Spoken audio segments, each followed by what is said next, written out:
You've probably heard about security issues called Meltdown and Spectre that allows cyber criminals to steal sensitive information from almost any computer, mobile device, or even from the cloud. Sounds scary, right? The good news is patches have been created to protect many affected systems and products, and efforts are underway to update others. The bad news, these fixes might slow down computer performance.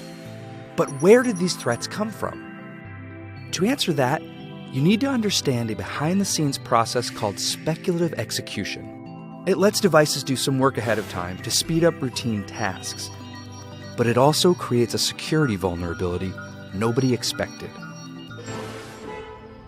Think of your computer as a restaurant. A customer comes in every day at 8 a.m. and orders the exact same breakfast. Eventually, the cook sees the pattern and starts making the order ahead of time. It's more efficient, and breakfast is ready when the customer comes in the door. But what if that regular customer decides to order something different one day? Now the cook has to throw away the prepared breakfast and start over. Speculative execution works in a similar way. Whenever computers perform calculations that aren't actually needed, the results are thrown away. This data ends up in an unsecured part of the computer's cache memory where unauthorized users can access it through a side channel. But why is this data left unsecured?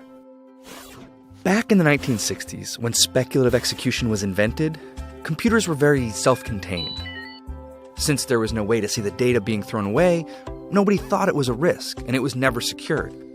Today, computers and mobile devices share system resources with many applications and environments. Normally, sharing is good, but when unprotected data from speculative execution ends up in shared memory, it can become a serious problem. Cybercriminals use a side channel to sneak in and hijack the data. Even worse, they can trick computers into loading any data, like passwords and account information, into the shared memory so they can steal it. So what's being done about Meltdown and Spectre? When researchers identified them, they brought them to the attention of major technology companies. Hundreds of engineers came together to create patches that block Meltdown and Spectre attacks. It's critical to install these patches right away and stay up to date with the latest releases of operating systems. In the future, system designs will change to eliminate these kinds of vulnerabilities for good. The reality is, computers will always have some security issues. That's why it's so important to have as many engineers and developers looking for them as possible, and for companies to come together and solve problems that affect us all.